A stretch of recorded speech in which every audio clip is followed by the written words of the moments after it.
Bonjour et bienvenue au premier salon digital du mieux vivre. Je suis Mario Giorgio et aujourd'hui nous allons parler du processus du phénix et de regarder comment trouver avant tout des solutions en soi pour être le créateur de sa propre vie et ne pas forcément attendre ou de prier pour obtenir les solutions de l'extérieur.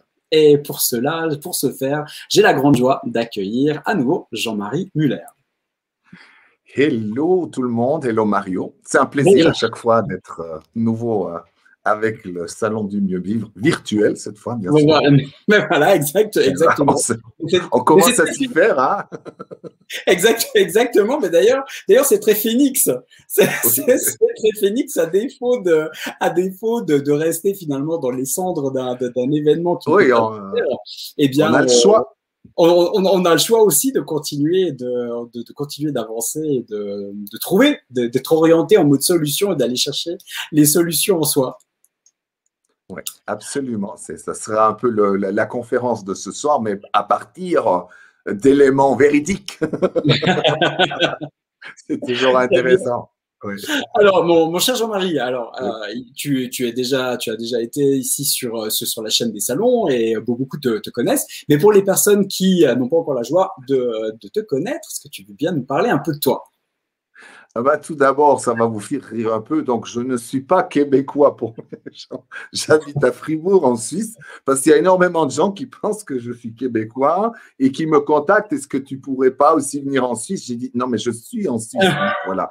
Pourtant, quand même, l'accent québécois, pour les gens qui connaissent bien la Suisse, il n'y a pas d'hésitation possible. Donc, j'habite à Fribourg, donc c'est en Suisse romande. Voilà.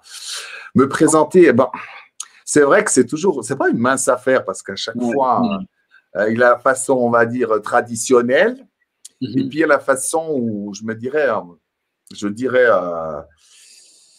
suis une personne ensemble qui a vécu beaucoup de choses, mais très tumultueuses. Hein. Vraiment, j'ai pas eu une vie simple. Non pas que je suis né dans une pauvreté absolue, c'est pas ça. C'est que j'étais très torturé de l'intérieur. Donc, en plus, je suis tombé dans l'alcool, la drogue. Et pourtant, si je regarde bien, dès le départ, très, très tôt, je savais où je voulais aller. Donc, je me voyais déjà dans le miroir enseigné. J'étais en contact vraiment beaucoup avec mes guides, énormément avec mes guides. C'était là, très tard. Même jusqu'à 7-8 ans, j'ai des souvenirs vraiment très précis, sans compter tout ce qu'il y a eu. Mais en même temps, je pense comme beaucoup d'enfants, à vouloir faire plaisir à ses parents, au village. Donc, les hommes, c'était bien qu'ils montent les échelons pour venir à la rigueur du directeur ou les études. Et en même temps, le Jean-Marie dedans, qui n'avait pas du tout envie de ça et qui souhaitait enseigner, mais qui ne savait pas comment faire.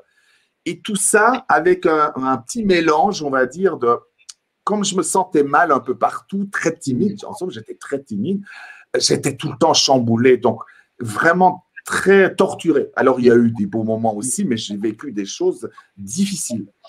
Mais où j'ai appris beaucoup de choses en somme, parce que maintenant quand les gens me disent « Ah bah oui, mais tu sais, tu as connu la ruine et l'alcool », j'étais « Oh !»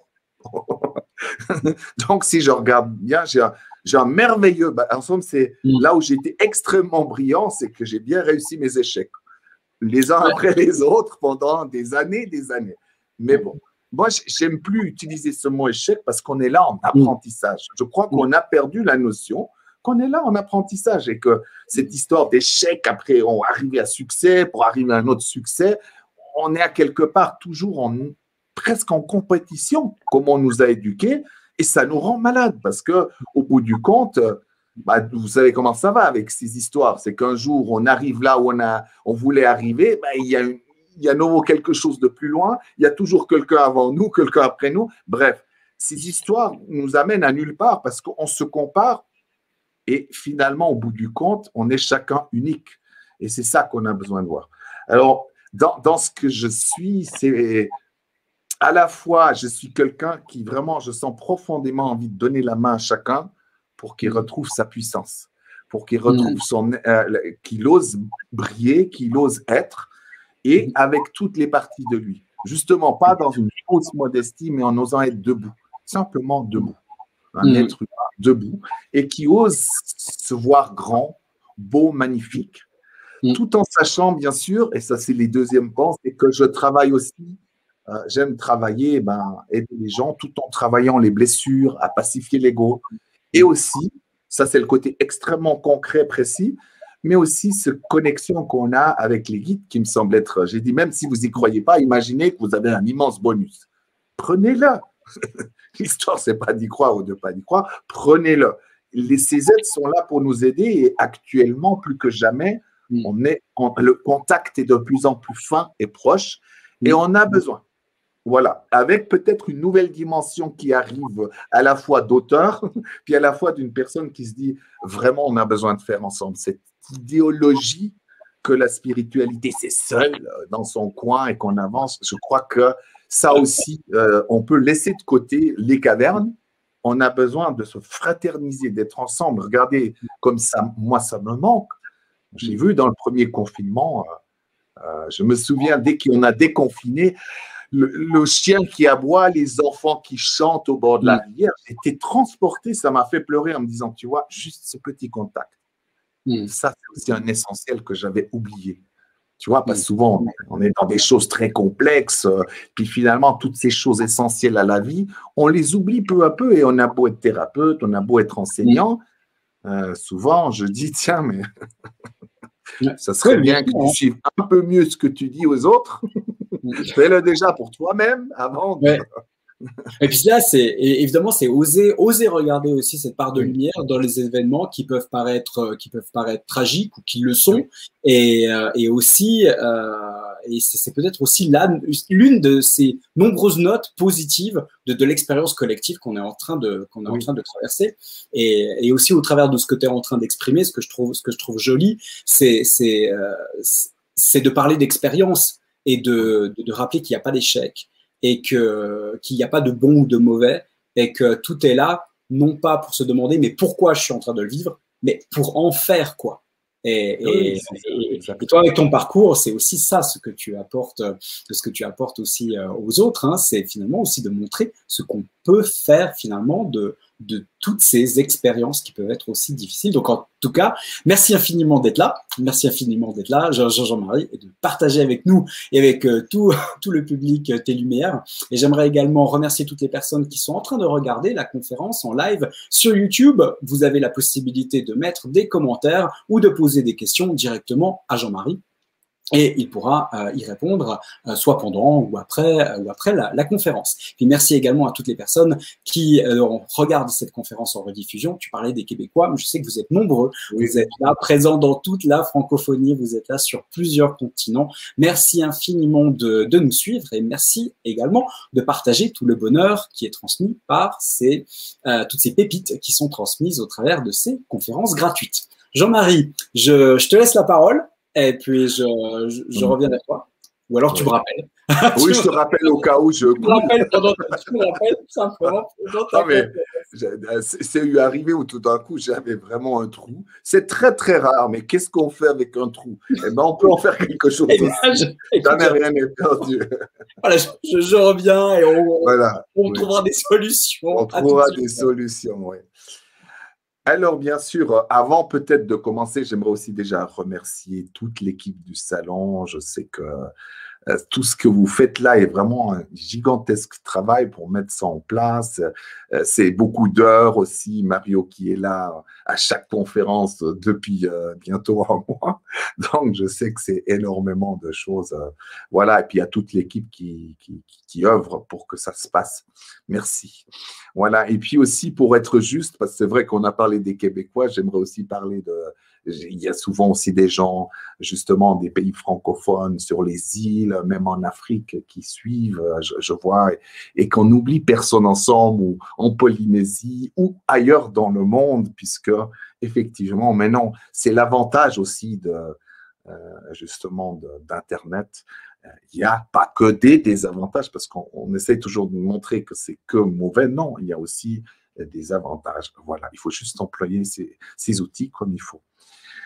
Voilà pourquoi, en somme, je suis venu avec le Phénix, parce qu'effectivement, c'est venu en somme simplement d'une expérience personnelle. Et c'est vrai que je me suis dit, c'est pas facile, hein.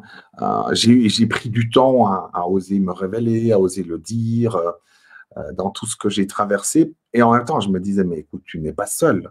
Donc, amène ton expérience et mets ton orgueil un peu de côté, des difficultés que tu peux traverser.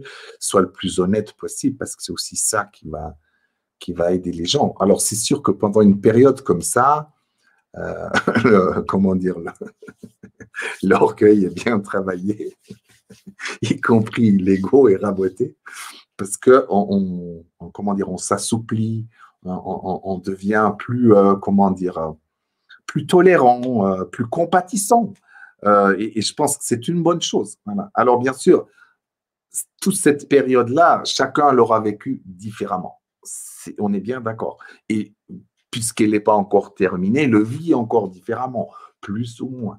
D'accord? Avec des hauts, des bas, avec des très forts bas, des très hauts. Et selon où vous en êtes dans ce parcours, et ça aussi, ne comparez pas aux autres, parce que ça fait toujours mal, on se compare. Et j'en suis le premier, parce que comme je règle aussi de mes blessures, c'est important, celle qui veut être reconnue, celle qui veut être aimée. Et souvent, on les sous-estime, parce que des fois, on est prêt à se fatiguer, à presque mourir, juste pour être un peu aimé et un peu plus reconnu. Bien sûr, parce que nous ne sommes pas sur une terre où ces choses sont automatiques. Donc, chacun de nous part avec de nombreuses blessures à l'origine depuis notre enfance. Voilà. Ce n'était pas forcément pour venir là-dessus, mais comme à chaque fois, je recommence une conférence, j'essaie d'innover.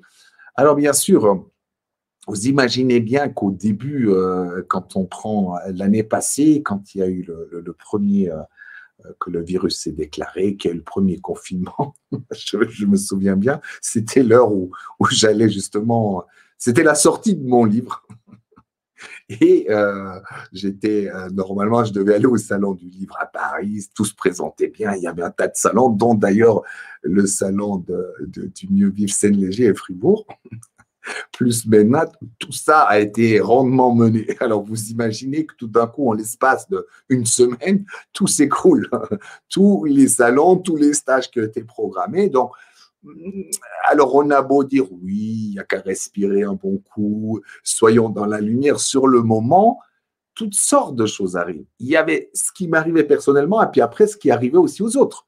C'est-à-dire les gens aussi qui étaient dans le même cas que moi, mais aussi les gens qui ont déjà été malades, que j'avais rencontrés, qui ont été malades très vite, avec des formes assez graves, que j'ai rencontrés, que j'ai vus. En même temps aussi, ce conditionnement, toutes ces choses qui se passaient à la télévision, où on nous ressassait comme si c'était la fin du monde. Donc, il y avait ça, plus encore aussi de l'autre côté, les lanceurs d'alerte qui s'y mettaient tous les jours avec une telle quantité. Donc, un étouffement que j'ai vécu, comme je pense beaucoup d'entre nous, on se dit, mais mon Dieu, c'est ça. Et c'est typiquement le jeu de l'ego. C'est qu'à l'intérieur de vous, vous écoutez des sons de cloche, vous écoutez un autre son de cloche, et on commence à dire, mais il faut que je choisisse un camp contre un autre, et ces choses-là nous amènent dans un désespoir total ou dans de la colère. Tout ça, on est comme pris dans un tourbillon.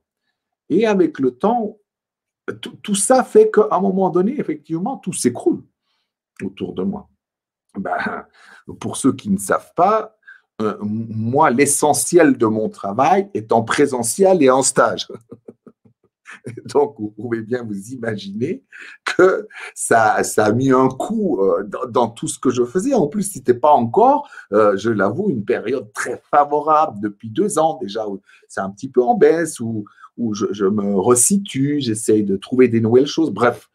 Alors, on aurait dit, j'aime bien cette idée de, vous savez, la carte du tarot avec la tour. Tout s'écroule autour de nous, peu à peu. Je dis, mon Dieu, mais qu'est-ce qui va devenir de moi si je ne peux pas gagner de l'argent comment je vais payer mes factures? Et en même temps, je voyais aussi des gens que je rencontrais au fur et à mesure, des amis restaurateurs ou des amis thérapeutes qui disent, mais mon Dieu, je suis en train de tout perdre. Bref, c'était vraiment pas facile à vivre, sans compter que je sens aussi la manière d'aborder cette problématique du Covid aussi ne nous amène pas du tout à être très centré, puisque dans la société, tout est réglé physiquement avec des statistiques, avec une pensée presque unique. Donc, dedans, ça me chiffonnait. Et puis, un épuisement aussi, comme beaucoup d'entre nous qui sont indépendants, on travaille beaucoup. Donc, à un moment donné, au mois de juin, un épuisement, burn-out. Je savais ce que c'était, mais disons que très souvent, c'était un peu un incassable, c'est-à-dire j'arrive en 3 jours à récupérer. Là, j'avais senti, tac, j'ai été de l'autre côté. Et là, tout de suite, tout a changé parce que je sentais vraiment que c'est trop tard. Là, il faudra du temps pour me réparer. Et j'ai pris ce temps. J'ai pris ce temps parce que autour de ce gravat, de tout ce qui restait, il y avait quand même des angoisses, des peurs, mais quelque chose est en train de naître. J'ai dit, mais finalement, c'est quoi l'essentiel pour toi dans la vie? C'est qu'est-ce que tu veux être? Qu'est-ce que tu veux vivre? Et qu'est-ce que tu veux apporter aux autres? D'accord? Et pendant cette période de burn-out, assez étonnamment, j'ai découvert quelque chose. Il y a certaines choses qu'on ne peut pas faire. C'est impossible. D'accord? Là, en l'occurrence, comme j'avais beaucoup travaillé, j'ai été beaucoup sollicité pour pas mal de choses, à gauche, à droite. Donc, du coup, à un moment donné, ces choses-là, j'arrivais plus à les faire. Même avec la meilleure volonté du monde, j'avais presque envie de mourir. Par contre, quand je faisais des petites choses, je créais pour moi, je prenais un peu de temps, ou même un dessin, ou une nouvelle idée pour le futur, j'ai dit, ah bah tiens, c'est bizarre, là, ça va, mais avec des doses petites. Pourquoi je vous dis ça? C'est parce que finalement, c'est la manière dont vous allez vous reconstruire ou construire ou renaître de ces cendres qui est important. Et c'est de tout prendre avec, d'accord? Dans cet espace-là, bien sûr, à un moment donné, je me suis dit, mais avec tout ce que tu as travaillé, mais tu as foutu quoi? Qu'est-ce qui se passe? Tu ne gères pas aussi bien que prévu. Donc, déjà, un jugement. Au lieu d'essayer d'accepter mieux la situation, un jugement sur moi-même. Ah, mais tu aurais dû faire ça, mais pourquoi tu n'arrives pas à faire ça? Tu n'arrives pas encore à gérer, mais tu as foutu quoi? Tout de suite dans la critique tout le temps. Et finalement, je me suis radouci en me disant, tiens, mais regarde-toi, si tu pouvais te regarder avec les yeux d'un bon parent qui regarde un enfant en disant, mais c'est pas grave, je suis là pour toi, je t'accompagne. Tu as le droit de crier, tu as le droit de taper sur un coussin. Et c'est ce que j'ai fait. Je me suis dit, au lieu de mentaliser cette colère, les frustrations, je vais les vivre.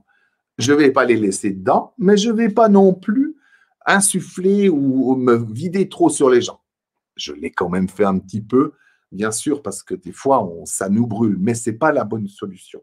D'accord? Parce qu'il faut être au clair. Si les gens, ils ont peut-être pas envie que vous vous plaigniez ou que vous fassiez un peu le bougre qui dit oh mais c'est pas possible cette société, mais faut pas oublier vos émotions affectent et infectent aussi l'autre. Donc du coup un peu de respect. Donc dans cette construction, vous imaginez, je ne sais pas où vous en êtes, mais ça va être important, c'est de se dire mais je respire un peu en me disant je reprends la situation. Ok, vous voyez un peu les gravats, les pierres, tout ça, mais vous êtes toujours là. Il y a quelque chose de brillant là-dedans. Il y a un soleil qui est prêt à pouvoir éclore.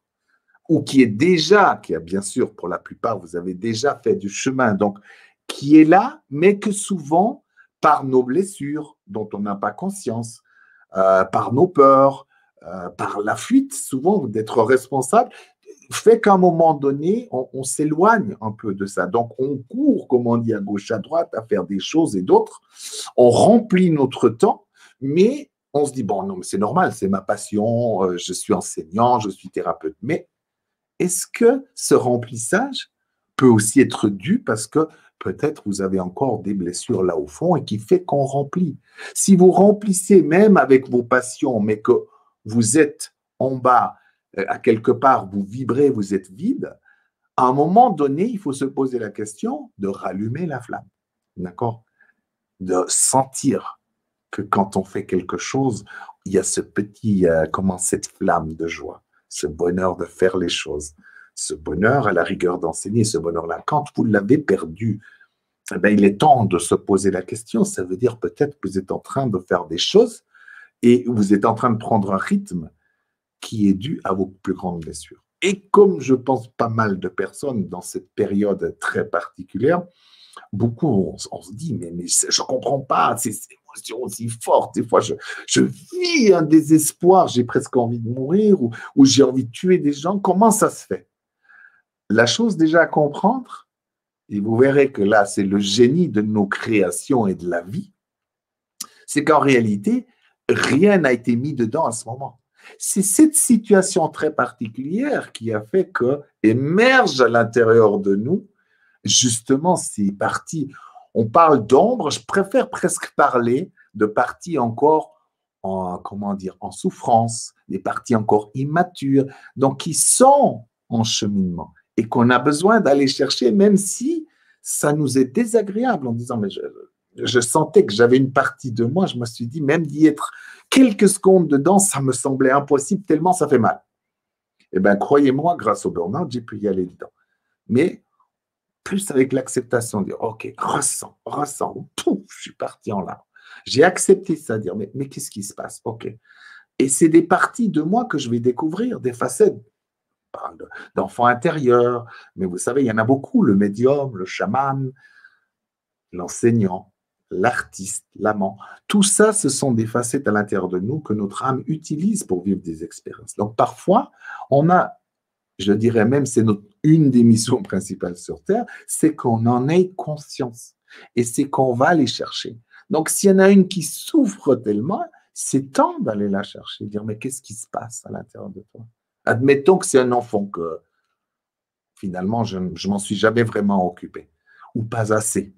Parce que souvent, on parle de l'enfant intérieur, mais est-ce qu'on lui donne l'espace pour jouer, l'espace pour crier, l'espace pour bouger, l'espace pour faire des choses débiles, ou tu vois, de jouer, mais vraiment faire des choses qui n'ont ni queue ni tête. Parce que dans la tête, faire l'enfant intérieur, ça va. Est-ce qu'on lui donne l'espace pour qu'il nous parle de ce qui ne s'est pas bien passé dans l'enfance, ou parfois qu'il crie, ou parfois qu'il pleure? C'est réellement dans mon corps que j'ai besoin de vivre ça. Alors, je ne dirais pas exactement, je vous donne cet exemple-là parce que c'est pour moi le plus simple. OK, donc si je lui parle en disant, mais qu'est-ce qui se passe? Et que j'entends juste, eh bien, je vais faire ça. Hein? À la rigueur, je peux mettre la musique à fond et je vais y aller à fond, je crie. Puis après, je reparle à cette partie-là de moi en me disant, mais qu'est-ce qui se passe encore? Oui, c'est pas possible, on ne joue plus assez, c'est trop sérieux la vie. OK. Donc, j'entends déjà un besoin, mais aussi ce qu'il y a sur le cœur. Alors, bien sûr, ça peut faire rire, mais en réalité, ces parties-là, nous, sont tellement puissantes qu'elles nous amènent tout d'un coup dans la maladie ou dans ce qu'on appelle les échecs. Mais comme on a parlé au début avec Mario, l'idée de l'échec, de plus en plus, je le mets de côté parce qu'on est là pour apprendre. Donc, ça fait partie de l'apprentissage parce que cette idée d'échec, ça veut dire que soit on est dans le succès, soit on est dans l'échec. C'est une vision binaire de l'ego parce que dans les deux cas, vous allez souffrir. Si vous êtes dans ce que si vous avez envie de vivre quelque chose que vous ne le vivez pas encore, vous allez avoir le sentiment d'échec. Ça va vous faire souffrir. Et si vous êtes dans cette idée que le succès est arrivé, eh bien, vous êtes déjà pratiquement en train d'attendre autre chose, donc déjà dans une frustration du lendemain. Donc, dans les deux cas, on souffre. Et c'est pas bon. Au lieu de, dans les deux cas, se dire, OK, j'apprends. Et même ce qu'on appelle comment dire, le succès est toujours encore de l'apprentissage. D'accord? C'est de l'apprentissage de créateur et de se déployer. En somme, ces parties de nous ont besoin de se déployer, ont besoin de vivre, de créer et effectivement de se réaliser. Et ça, dans chaque partie de notre être. Voilà un peu, on va dire, toutes ces missions d'âme que nous avons. Et ça a été très important dans ça, justement, pourquoi je parle de Phénix, c'est à partir de ça, comment renaître. Comment mettre en place? D'abord, de se positionner clairement, de dire, OK, maintenant, qu'est-ce que j'ai besoin? Parce que les choses changent. Moi, j'ai vu, par exemple, j'ai complètement, depuis des années, j'ai mis de côté tout ce qui était couple, en me disant, de toute façon, c'est que des problèmes. Ça m'empêche de vivre, ça m'empêche à ma liberté, ça m'empêche de me réaliser. Je sentais bien aigri par mes multiples échecs.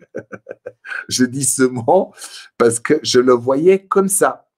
Donc, du coup, j'ai mis ça de côté, mais en pensant que ça n'a aucune incidence ou que je le gère. Donc, je mets ça de côté. Après, bien sûr, j'ai beaucoup mis ma sexualité aussi de côté là-dedans. Ça commence à faire beaucoup de choses. Après, mon côté artistique aussi, puisqu'il fallait que mes stages marchent, il faut que je fasse ça. Donc, vous voyez que finalement, cette chose qui, au départ, était catastrophique, me permet de me recentrer aussi en me disant, mais qu'est-ce que tu veux maintenant? Et puis, en plus, je travaillais trop. 10 heures par jour, des fois pendant 4, 5 mois presque à suivre. Je dis, mais tu es fou. Mais Jean-Marie, tu es fou. Il n'y a qu'un malade qui fait ça. Donc, du coup, je me suis dit, mais plus jamais, je peux travailler 3 heures, après faire une petite balade, aller à la piscine, bon, maintenant un peu moins, mais vraiment de voir la vie autrement et plus en douceur. D'avoir cette capacité peut-être à dire, OK, là, je peux mettre plein d'énergie pour cette chose-là, mais une petite durée. Il faut que ça reste toujours du plaisir. Et ça, ne jamais perdre de vue le plaisir que vous avez dans les choses que vous faites. Si vous sentez que vous êtes mort à l'intérieur ou que vous êtes toujours en stress, à un moment donné, la vie vous rattrape. Non pas qu'elle vient vous punir, ça aussi c'est une idéologie, mais simplement à l'intérieur, vous allez créer des événements qui vont faire que vous vous arrêtez pour regarder avec vos yeux et surtout avec votre cœur. Donc à partir de là, quoi que vous vivez maintenant, on imagine que plein de choses se sont passées, problèmes financiers ou problèmes dans le couple, prenez ce temps de recul, regardez et dire, tiens, ok, est-ce qu'il y a quelque chose à réajuster? Et plus vous allez réajuster à nouveau, dire finalement, qu'est-ce que tu aimerais? Ok, tu aimerais être peut-être moins. Je voyais aussi, moi j'étais beaucoup sur les routes. Pendant des années, j'allais 2, 3 fois même à l'étranger. Je reviens, je repars, je reviens, je repars. À peine ici, je repars, je refais ma valise. Et bien, c'est quelque chose, je me suis dit, mais je ne veux pas ça. Je vais y aller tranquille, tranquille, voilà. Et je veux aussi choisir dans les événements dans lesquels je vais. S'il y a une chose que je n'ai pas envie, eh ben, je ne le fais pas. Ou si je me dis, OK, les choses ne sont pas à vie, qu'est-ce que ça fait si tout d'un coup vous avez fait pendant quelques années, 5, 6 ans, quelque chose? On peut en changer. On peut changer la manière d'enseigner, on peut changer les endroits. Bref, il y a plein de choses et plein de nouvelles choses à faire. Donc là aussi, cette renaissance à quelque part, je veux dire, l'envol du phénix, c'est cette énergie qui reste toujours là, intacte, et qui vous guide à faire des nouveaux choix. Et c'est vrai, vraiment, comme j'ai eu une vie très, quand même, où j'ai été alcoolique, dans les diverses, comment dire, emplois que j'ai eu, c'était catastrophique. Je m'y plaisais pas, j'avais l'impression de ne pas être compétent. Bref, mes relations avec mes compagnes, c'était souvent très laborieux. Enfin bref, une vie comme ça où on se dit, tiens, mais quand même, ça fait beaucoup de, comment dire, d'épreuves, entre guillemets, et pourtant, à un moment donné, ça m'amène bel et bien à quelque part. Il y a quelque chose qui reste au fond de moi, qui est là. Alors, j'ai l'écran qui est un peu trouble. Voilà, j'ai un peu trop bougé du coup. C'est vrai que ma caméra a de la peine à suivre. Donc, ce que je disais, à un moment donné, tout ça va permettre à l'intérieur de nous de dire, OK, qu'est-ce que j'ai envie d'être? C'est pas une fois, parce que je vois beaucoup de personnes se disent, ah là, c'est comme s'il fallait se poser la question une fois pour toutes. Il n'y a pas de réponse. Il y a juste des choses à vivre. Je suis une âme qui se manifeste à travers ce corps. Je suis à la fois une multitude de facettes. Je suis toi, tu es moi. Nous sommes tout ce qui existe et nous sommes aussi, je suis cette entité qui se manifeste à travers ce corps. Je suis tellement de choses à la fois et puis chaque fois que je vais vivre une expérience, tout ça change encore. Parce que tout d'un coup, je vais être un enfant, tout d'un coup, je vais être un enseignant, tout d'un coup, je vais être un élève. Bref, vous voyez, en somme, on est tout ça à la fois et c'est ça qu'on a besoin de comprendre, de rester dans cette fluide. C'est pour ça que j'aime cette histoire de phénix qui s'envole parce que d'abord, il y a comme cette flamme, ces feux de la vie qui est là, celle qui se déploie et on monte. Ok, ça veut dire aussi que quand on se sent vivant et qu'on trouve notre place, mais c'est pas trouver notre place dans le sens, dans l'espace, c'est au cœur de nous-mêmes. Et là, le moment arrive où en somme on peut s'envoler et puis aussi de dire, OK, je suis créateur, donc jamais rien n'est perdu. Et comme je vous disais juste avant par rapport à ma vie, c'est qu'à un moment donné, j'ai vu que partout pouvaient pousser des roses. Même dans des choses, mon Dieu, où je me dis, quand j'étais au fin fond du trou, je ne savais même pas si j'allais m'en sortir vivant. Et bien que d'une situation comme ça, on peut quand même en faire des roses. Donc, il y a le choix maintenant dans tout ce que vous allez faire. Et aussi pour le relire maintenant, ce qui va être très, très important, vraiment. On sous-estime largement, parce que bien sûr, on est souvent à l'extérieur pour dire « Ah bah tiens, il faut que j'aille aussi faire ma révolution, il faut que j'aille dans la rue, il faut que ces salauds soient punis. » Bref, si vous voulez descendre dans la rue, manifester, faites-le pacifiquement. Vous pouvez taper du poing sur la table, mais de cultiver cette haine, cette colère, cette soif de vengeance ne servira à rien. Et si, c'est vraiment très important, cultiver. On parle de révolution intérieure, révolution pacifique intérieure. Il est temps vraiment qu'il y ait cette révolution qui se fait. C'est un peu comme si tous, j'ai cette image, on pourra dire l'intérieur du phénix, on va faire une petite photo, c'est qu'à l'intérieur, que ce soit vos cellules, les nombreuses parties de vous et tous vos corps commencent à s'illuminer, à crépiter, comment dire, à s'allumer de lumière. Elles prennent vie, elles se réveillent et elles vont créer cette lumière autour de vous. Et ça, c'est vraiment important pour vous-même, mais aussi pour les changements qui viennent dans ce monde. Parce que si on est juste dans des demandes, des conflits et de trouver des coupables toujours à l'extérieur, malgré ce qui arrive, on ne va pas y arriver parce que simplement on est dans la même énergie de ce qu'on critique. Si on critique que des gens prennent trop de pouvoir, qui font des abus, qui veulent nous contrôler, mais que nous-mêmes on fait ça avec nous-mêmes, il n'y a pas de raison que le monde change. Donc là aussi, on a beau se dire à l'intérieur, ce changement est absolument indispensable. Et de faire ce travail qui nous importe tous, il y a à la fois travail, on peut peut-être enlever le mot travail si ça dérange, mais en tout cas transformation, transcendance. On ne peut pas laisser ces blessures à l'intérieur de nous pas conscients, puisque à un moment donné, ça va vous amener à être dans la compétition, dans la jalousie, dans la peur, dans les manipulations. Donc, du coup, on a besoin d'aller dans cette introspection et se donner un temps aussi pour se transformer, guérir ces parties-là de nous. Et plus encore proche du cœur, finalement, on peut imaginer que tout ça, ce sont que des parties de nous. On pourra dire que c'est nos enfants. Donc, si un enfant souffre, on s'en occupe. Et ça, on a besoin de le faire. Comme on a tous besoin aussi d'apprendre à rayonner. Cette idée que j'aime bien, des fois, de fausse modestie. Oh non, moi, je suis rien du tout. Je suis qu'une petite poussière de rien. Mais vous êtes un être divin, créateur. Et à chaque instant, nous créons tous, non seulement nous créons tous ces situations, mais nous créons le monde dans lequel nous vivons. Donc, on n'est pas rien du tout. C'est une illusion. Et tant qu'on se croira rien du tout, eh bien, on ne peut pas être puissant. Puissant ne veut pas dire forcer les choses. Ça peut être la puissance de l'amour, ça peut être la puissance de la douceur, ça peut être la puissance de la création, etc., etc. D'accord? Donc, du coup, cette puissance, ce rayonnement, c'est comme si on imagine, vous êtes un soleil si magnifique, ou ce fameux phénix, et à l'intérieur, il y a une pulsation qui va rayonner de vous. OK, je vais avoir une pulsation de douceur. Donc, on est des êtres puissants. Donc, cet intérieur-là va se voir à l'extérieur dans ce que nous créons à chaque instant. Donc, pour l'instant, eh ben, vous avez vu que nous sommes co-créateurs de tout ce qui arrive là. Tout, dans les moindres détails. Je sais que ça paraît fou, mais c'est comme ça. Et donc, on a besoin de comprendre ça. Donc, tant que la modélisation intérieure n'est pas transformée, transcendée, comment dire, où le terme devient de plus en plus coloré, c'est vrai qu'à l'extérieur, rien ne pourra changer. Mais la bonne nouvelle, en somme, on n'a pas tellement le choix en même temps. Les choses sont déjà en route depuis longtemps. Simplement, le passage dans lequel nous sommes est peu confortable et risque bien de l'être encore un certain temps. Bien sûr, parce que vous voyez bien, hein, le rapport de force entre les choses, c'est pas évident, mais c'est comme à l'intérieur. Et on va apprendre, quoi qu'il arrive.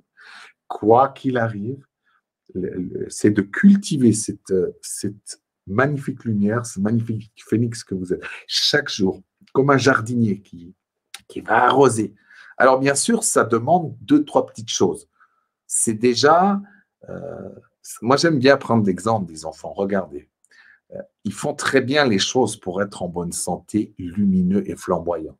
D'accord? Donc, à la fois, ils bougent avec leur corps, ils dansent, ils chantent, Ils osent pleurer, ils osent pas être contents, ils osent être joyeux, ils osent être dans le plaisir pur. On fait, elle est bonne cette glace. Vous voyez, c'est d'une simplicité enfantine.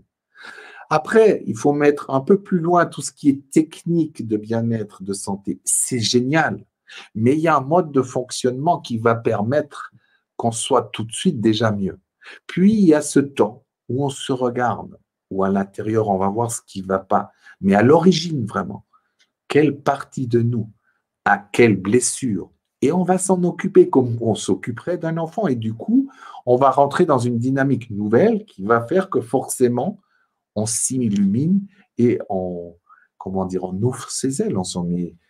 Et là aussi, est-ce qu'on a vraiment le choix? Non, parce que vous êtes venu, je suis venu pour ça. On a en plus choisi une époque quand même très particulière, donc forcément que c'était pas juste un accident de parcours qu'on soit tombé là au mauvais moment.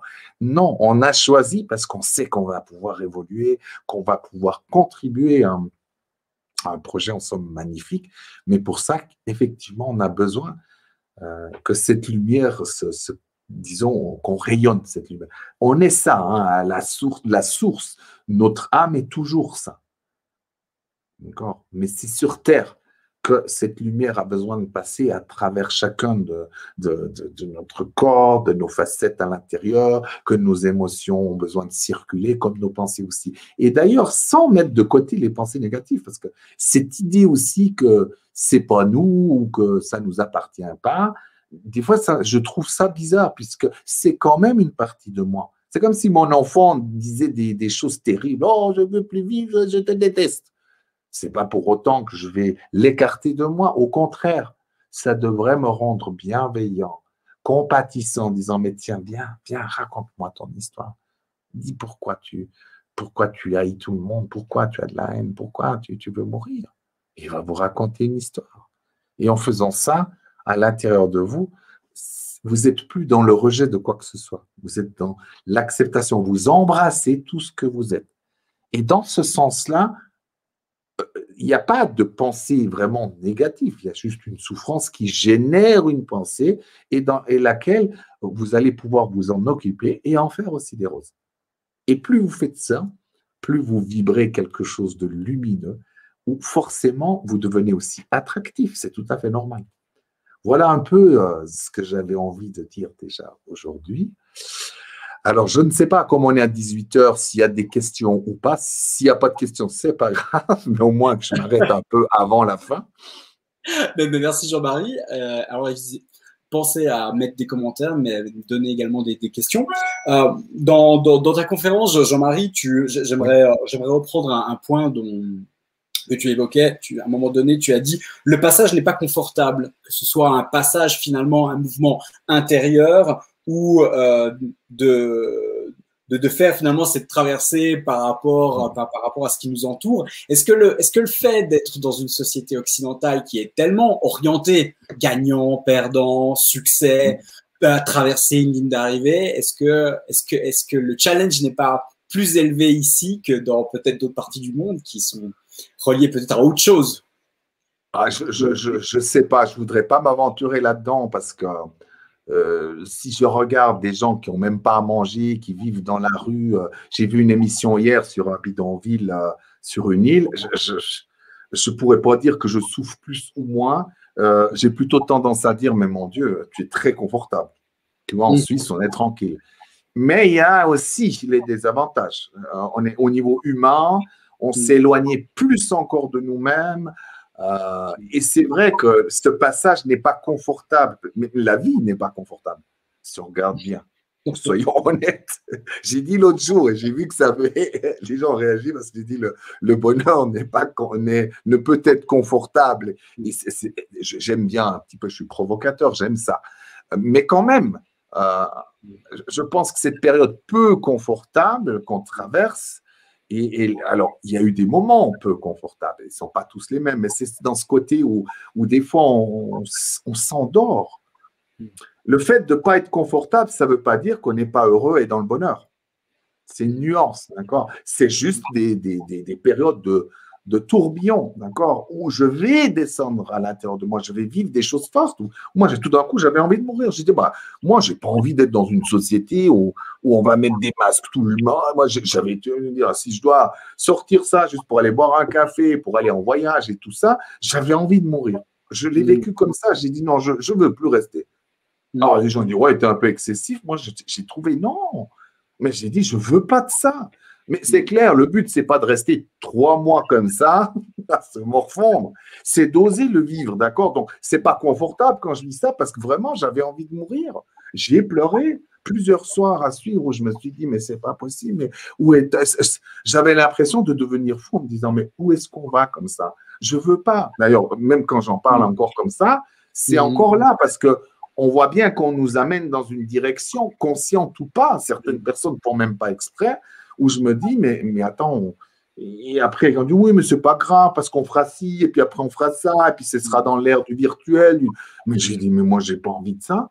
J'ai pas envie de ça du tout. Mais non, je me ressens, je me dis, bon, qu'est-ce que tu vas faire? Et je me pose les vraies questions. Tu veux voyager ou tu veux pas voyager? Donc, même quand tu auras le choix ou pas le choix, j'ai le choix de rester à la maison ou de voyager. J'aime pas trop, je suis pas totalement anti-vaccin, mais je suis beaucoup anti-vaccin quand même, parce qu'il y a des choses qui me dérangent dans la manière de faire déjà. Mais après, c'est personnel, d'accord? Mais qu'est-ce que je fais avec ça? Parce que j'ai beau dire, ouais, je suis pas d'accord, mais qu'est-ce que je fais si tout d'un coup, demain, on me dit, OK, tu peux plus voyager, tu peux plus aller au ciné, tu peux plus aller ça. OK, j'accepte cette situation telle qu'elle, donc je fais plus rien de ça. Ou alors, je me dis, OK, de toute façon, je suis un être éternel. Si jamais je devais être malade ou mourir, qu'est-ce que je préfère faire? Et vous verrez que la question va se poser. Je la pose maintenant en avance parce qu'on ne se la pose pas trop. On est contre, on est pour, et puis on amène des arguments, mais au bout du compte, admettons. Mais justement, Jean-Marie, parce que là, tu vois, tu te réfères à une essence finalement supérieure de qui nous sommes, de pas simplement être un amas cellulaire. Et du coup, ma question par rapport à ma question de tout à l'heure, par rapport au fait qu'on soit une société occidentale, qui soit quand même très peu nourrie, pétrie de spiritualité, où c'est comme très matérialiste, très orienté dans la consommation, pas tout le monde, mais c'est quand même un peu cette grosse machine ce gros modèle occidental dans lequel on baigne. Le fait de souffrir, justement, est-ce que c'est pas le fait de ne pas avoir suffisamment nourri cette spiritualité ou de ne pas encore avoir fait ce chemin spirituel, de se rendre compte que tu es un peu autre chose? Bien sûr, c'est une des origines de la souffrance, c'est qu'on n'est que axé justement sur le côté matériel, bien sûr, parce que c'est comme si on se reniait à 90%, donc forcément, ça va nous rendre malades. Forcément, les centres d'intérêt ne sont pas les bons. D'ailleurs, on le voit déjà dans la manière d'éduquer les enfants. C'est juste incroyable. Si on osait prendre un petit peu de recul maintenant, on voit ça, on se dit, mais c'est pas possible.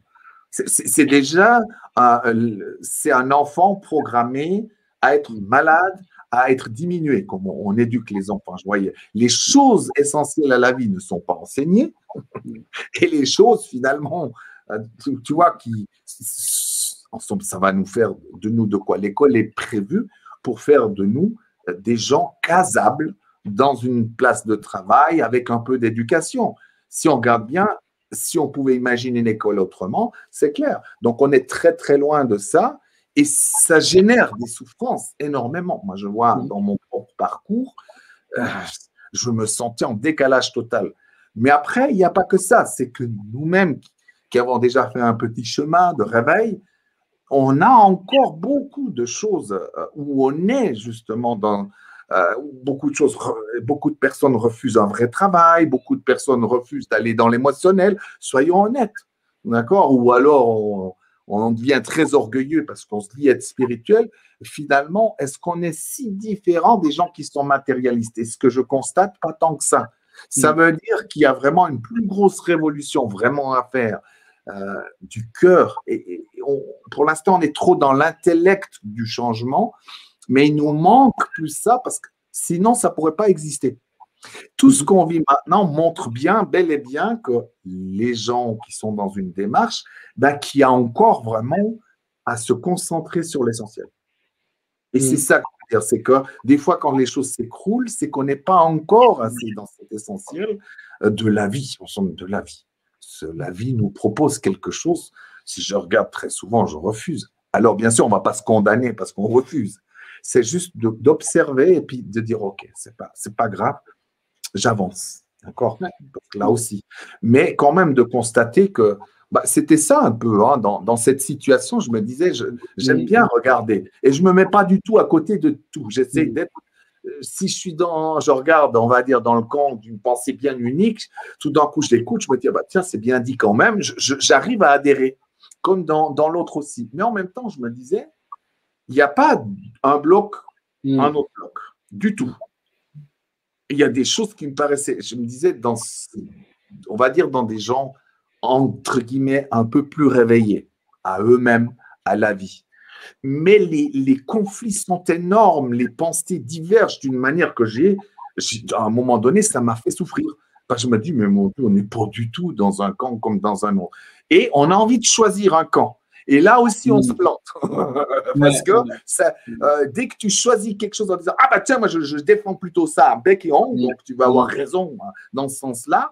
Et dès qu'il y a un autre truc qui arrive, oh mon Dieu, ça commence. On est tout le temps dans vouloir faire des choix. En réalité, il y a mille et une pensées divergentes. Il y a des courants, c'est vrai. Mais des courants avec des choses qui m'ont fait mal. D'ailleurs, je me suis dit, mais mon Dieu, je ne pensais pas d'ailleurs que dans des gens qui se réveillent, il y avait aussi des gens, par exemple, presque avec des idéologies d'extrême droite. Donc, ça me faisait peur. Je me suis dit, mais tu te rends compte, qu'est-ce qui se passe? Mais j'ai dit, mais et à un moment donné, j'entends mon guide, il dit, mais pourquoi veux-tu que ce soit autrement? Ça a toujours été comme ça. Mais cette situation est un révélateur de justement pourquoi les choses ne changent pas encore sur Terre. Et là, ça nous touche tous. Je ne peux pas me mettre, ensemble, je ne peux pas me mettre, dire, tiens, mais je suis différent que les matérialistes, le banquier là. Puisque je suis là, je crée ça aussi. Donc, à un moment donné, on n'est pas si différents. Voilà, il n'y a pas d'un côté les matérialistes et les autres côtés les gens réveillés ou des pays totalement spirituels et nous qui sommes matérialistes. Tu vois, c'est beaucoup. On a oublié la nuance. Quand j'ai été en Inde, je peux te dire, même si on a l'aspect spirituel, j'ai bien vu le côté matériel parce que je me disais comment ça se fait que cette ville-là où il doit avoir un milliardaire est juste à côté d'un endroit où les gens meurent dans la rue. Je voyais cette petite fille avec un bras en moins. Tu vois, je peux quand même constater là aussi un problème de vision et du coup, ce côté matériel rejoint derrière. Qu'est-ce qui se passe? C'est juste des nuances. En somme, je me dis, tiens, mais pourquoi un milliardaire, il a besoin d'autant d'argent, de pouvoir? Parce qu'il a perdu sa souveraineté. Donc, il cherche ce pouvoir à l'extérieur indéfiniment. Il n'est pas nourri. Et qu'il soit en Inde ou tout ça, ça ne change pas. Comme nous aussi, d'ailleurs, à mon petit niveau, je me suis dit, regarde bien de plus près parce que c'est très important dans un stage. Tu peux prendre du pouvoir sur quelqu'un. Est-ce que tu regardes ça dans les détails? Des fois très subtilement parce que on est tous humains, on a tous des choses à travailler et on a tous des dérapages où je me dis, bon, veille un peu plus déjà parce que c'est bien joli de dénoncer des gens qui prennent beaucoup de pouvoir. C'est bien, hein, de temps en temps, il faut oser taper la pointe du tout. Mais de penser que nous-mêmes, on est purs, on arrive là… Voilà, c'est pas… On est loin, on en est loin et puis ça montre quand même qu'il y a ce chemin intérieur. Moi, j'aime bien appeler ça, mais bon, en France, c'est mal interprété souvent quand on parle, alors je vais remettre là, quand on parle de révolution, parce qu'on parle de la Révolution française, moi j'avais plutôt mon côté scientifique, la révolution comme dans… Tu vois, tu as le système solaire, tu as les planètes en révolution. Et c'est pacifique, voilà, cette révolution, ce changement où on fait un tour à l'intérieur des tours sur soi-même et on se transforme au fur et à mesure. Mais voilà, après, c'est vrai, des fois, j'étais pas très optimiste pour l'humanité, en tout cas dans l'immédiat, tu vois, où je me dis, bon, ça prendra du temps, peut-être, ces changements. Mais finalement, j'en sais rien. C'est parce que je vois une vision rationnelle en me disant, comme c'est maintenant, ça va durer 30 ans avant qu'on soit de l'autre côté, tu vois. Donc, à quelque part, un peu de désespoir. Puis après, je me dis, mais finalement, je ne sais pas. Et si toi, tu voyais ça autrement déjà pour toi? Et là, on en revient à nouveau, dire, OK, il y a toujours bel et bien quelque chose pour toi que ton âme te prépare. Et voilà, on a besoin d'humains debout. On a besoin d'humains debout et qui illuminent, non pas par leur perfection, non, mais par leur authenticité, par cette envie de s'ouvrir, de se rapprocher de soi, des autres et d'amener ses trésors. Tu vois. Moi, j'ai bien vu, à un moment donné, j'ai dit, tu vois, c'est pas parce que ça va pas bien que tu n'es pas forcément, tu vois, avec tout ce qui a été annulé, les salons. Et puis en plus, je me réjouissais, j'avais envie d'enseigner nouveau en vrai, plus seulement comme ça. Et je me suis dit, bon, OK. Et du coup, je me vois bouder. Je me vois bouder dedans. Dire, alors, si c'est comme ça, je donne plus rien. Donc, tout d'un coup, pendant 2 mois, fini. Et j'ai dit, mais non, mais regarde, tu as une chaîne YouTube, allez, vas-y. Donne. Donne les choses que les gens ont besoin. Il y a des gens qui viendront cliquer. Et puis, tu donnes pendant ce temps. Fais-toi plaisir. Tu vois, et puis, tu verras bien. Au lieu tu vois, moi, je voyais ces côtés qui boudent la vie, qui boudent tout pour finir. Et puis, qui se disent, tant que ça ne change pas, je ne fais rien.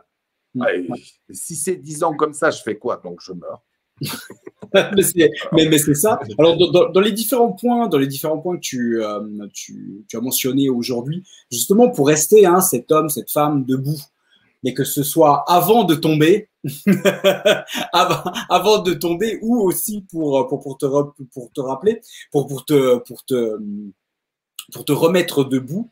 Les points aussi que j'ai notés: ne pas se juger, faire preuve de bienveillance à l'égard de soi, oser vivre vos émotions, les laisser vous traverser, oser aller à la rencontre de ces zones de fragilité, tout ce patchwork de différentes personnalités qui composent notre identité, c'est recréer ce dialogue avec toutes ces parts auxquelles tu te référais, se recentrer sur l'essentiel, tu en reparlais juste avant, aller vers le plaisir, être guidé vraiment par cette notion de plaisir. Et on le rappelle souvent dans les conférences, quelle que soit finalement la personne, il y a un moment donné, il y a comme cette notion de joie qui revient. Ben oui, parce que s'il n'y en a plus, c'est pas bon.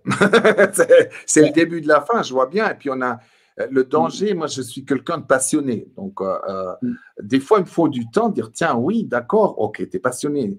C'est quelque chose que je fais, j'ai beaucoup de plaisir. Mais il y a des choses qui font que tout d'un coup, le plaisir n'est plus. Et là, on devrait quand même avoir une on devrait se regarder en disant, mais pourquoi le plaisir a enlevé? Il y a sûrement quelque chose. Et des fois, on ne voit pas. On y va à fond parce qu'on a de l'énergie et puis la vie nous rattrape. Parce qu'à un moment donné, il vaut mieux faire des petites choses ou des choses pas à pas et puis te dire, OK, je sens, tu vois, c'est quelque chose comme au fond de notre bouche, on sent, c'est comme manger une bonne pomme. Il y a quelque chose avec le plaisir et qu'on a besoin de retrouver dans les choses qu'on fait, même d'ailleurs si on tombe, parce qu'on va tomber encore souvent, il ne faut pas se leurrer. Parce que dans l'apprentissage, quand j'apprends à marcher, le fait de tomber, on ne sait jamais.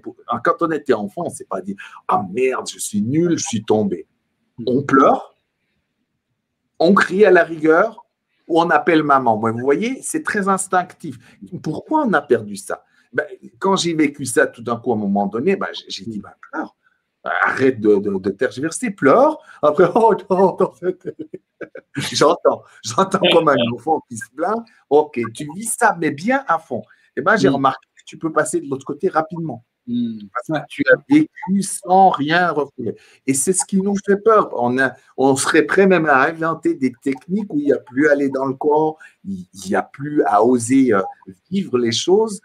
D'ailleurs, je vois ça, c'est que on a été trop influencé, je dirais, par le genre de philosophie, en somme, qui nous dénature de nous-mêmes. Et puis, il y a un temps pour chaque chose. Je pense que le moment est devenu d'être nouveau des êtres vivants. Et le bonheur ne dépendra pas du tout qu'on n'ait pas d'émotions négatives ou de pensées négatives, puisqu'on en aura, et encore. C'est comment, qu'est-ce qu'on va en faire de ça?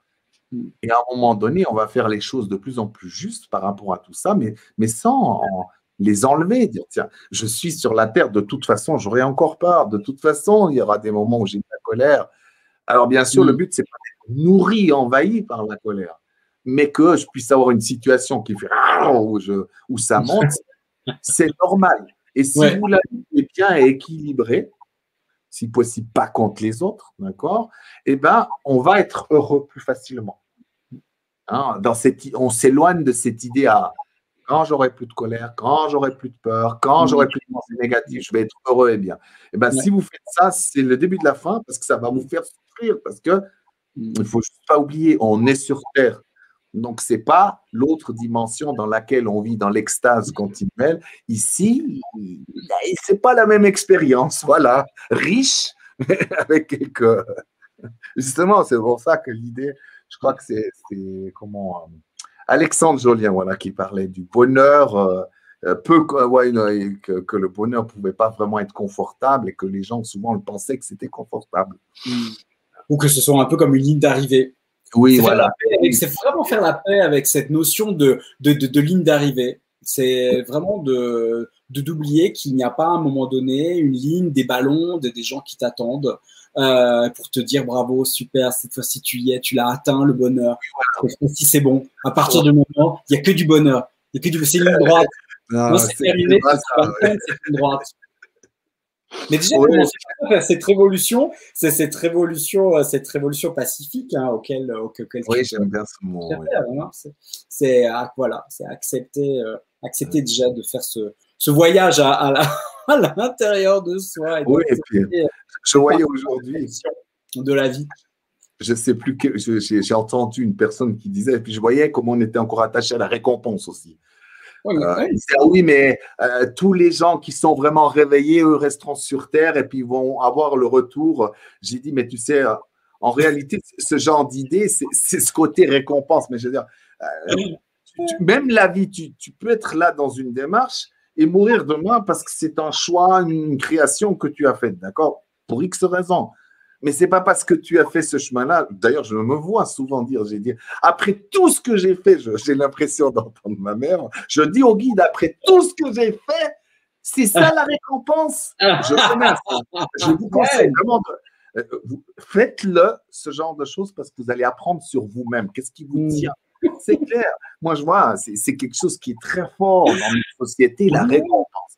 Donc, forcément, si on a travaillé sur nous depuis des années, il y aura la grande récompense. Mais ce que vous ne savez pas, c'est le fait de faire ce travail qui est déjà la récompense. C'est pas ce que vous allez obtenir en cadeau ou en gain ou je ne sais pas quoi. Et ça aussi, ça nous fait souffrir parce que au lieu de travailler cette croyance qu'un enfant a, qui est légitime, dire mais moi je te récompense déjà pour tout ce que tu as fait, mais au lieu de ça, on n'en a pas conscience et on est furieux parce qu'on se dit mais attends, moi j'ai en plus travaillé que celui-là, et puis c'est ça que j'ai, et puis lui il a ça, il a une maison, vous commencez à vous comparer et là c'est fini. Là on est dans les frustrations, on commence à haïr et ça commence à prendre le dessus parce que vous commencez à vous éloigner de vous. Vous êtes dans la comparaison, mais à qui pourrait-on reprocher ça? On a été éduqués tous les jours comme ça pendant des années. Donc, on a ça même dans les cellules. C'est la récompense, on se dit, tiens, je donne. Donc, ça prendra un peu de temps, mais veillez bien à ça parce qu'on l'a très fort, cette notion-là. Et justement, elle nous empêche aussi de nous envoler. Il y a beaucoup de choses. Voilà, mais bon, aujourd'hui, le but, c'était d'amener un petit peu cette expérience d'une manière un peu différente et plus légère, mais tout en osant… J'avais envie d'amener, je ne sais pas, des fois je me disais, avant d'amener la technique de comment pouvoir se redresser, c'est bien aussi d'amener nos propres expériences, justement, quand on passe là au travers, parce que j'ai trouvé que trop souvent, en tant qu'enseignant, on n'en parle pas. Et les gens, ils commencent à se dire, oui, mais alors moi, après tout ce que j'ai fait, je ne comprends pas pourquoi lui, il a autant de succès, que ça roule comme ça, que vous voyez qu'il y a tout dans ma vie. Et je peux vous assurer que ces 2 dernières années n'ont pas été forcément simples, et cette dernière encore moins. Mais au bout du compte, je sais que j'ai créé ça. Je vois vraiment de mieux en mieux pourquoi, sauf quand je m'égare, mais voilà. Et puis que c'est normal. C'est normal de faire une crise, c'est normal d'oser engueuler vos guides, c'est normal aussi dans l'autre côté de tout d'un coup, vous êtes là. Il faut aussi le côté lumineux. On a de la peine avec ça aussi. On veut toujours être faussement modeste, donc du coup, on éteint notre lumière. Mais osez briller, osez dire, tiens, mais je suis un soleil. Ça, c'est des qualités de moi extraordinaires. J'ai envie de les donner. Parce que si vous êtes rien du tout, vous allez donner rien du tout. Et il n'y a aucun enfant au monde en bonne santé à 2 ans qui se dit je suis rien du tout. Jamais vous aurez vu ou bien oh non, non, je suis rien du tout, je suis qu'un petit machin. Non, les enfants sont rayonnants, donc pourquoi voulez-vous que nous soyons différents? Et si vous regardez des grands enseignants à travers l'histoire, c'est ceux qu'on connaît, mais il y en a plein d'autres, mais comme Jésus ou le Bouddha ont été des rayonnants. Est-ce que vous avez vu une fois dans ce qui a été retranscrit qu'ils étaient rien du tout? Qu'ils ont dit ça? Ben non, vous voyez, je suis le roi des rois. Ce sont des flamboyants parce qu'en somme, en énergie, on n'a pas peur d'être un être merveilleux et ça ne met pas de côté les choses qu'on a à travailler. C'est deux choses différentes. On peut être conscient soi-même des choses à travailler, mais pas en étant tout petit, mais justement en osant dire ça. Et quand vous faites ça, il y a comme un soleil qui se dégage de vous ou un phénix qui fait que, vous êtes dans l'énergie de vie, mais aussi ça commence à attirer le regard et les autres à dire, tiens, au-delà des mots, dire, tiens, mais qu'est-ce qu'il a comme énergie? Ça m'intéresse. Moi aussi, j'ai envie que ce soit comme ça pour moi. Et du coup, sans même les mots, les choses qu'on apporte, il y a quelque chose. Parce qu'on a envie, en somme, tous de retrouver cette énergie-là et de pouvoir la manifester. Non pas qu'elle soit plus en nous du tout, juste de pouvoir la manifester sur Terre. Voilà. Et pour ça, on est tous des trésors.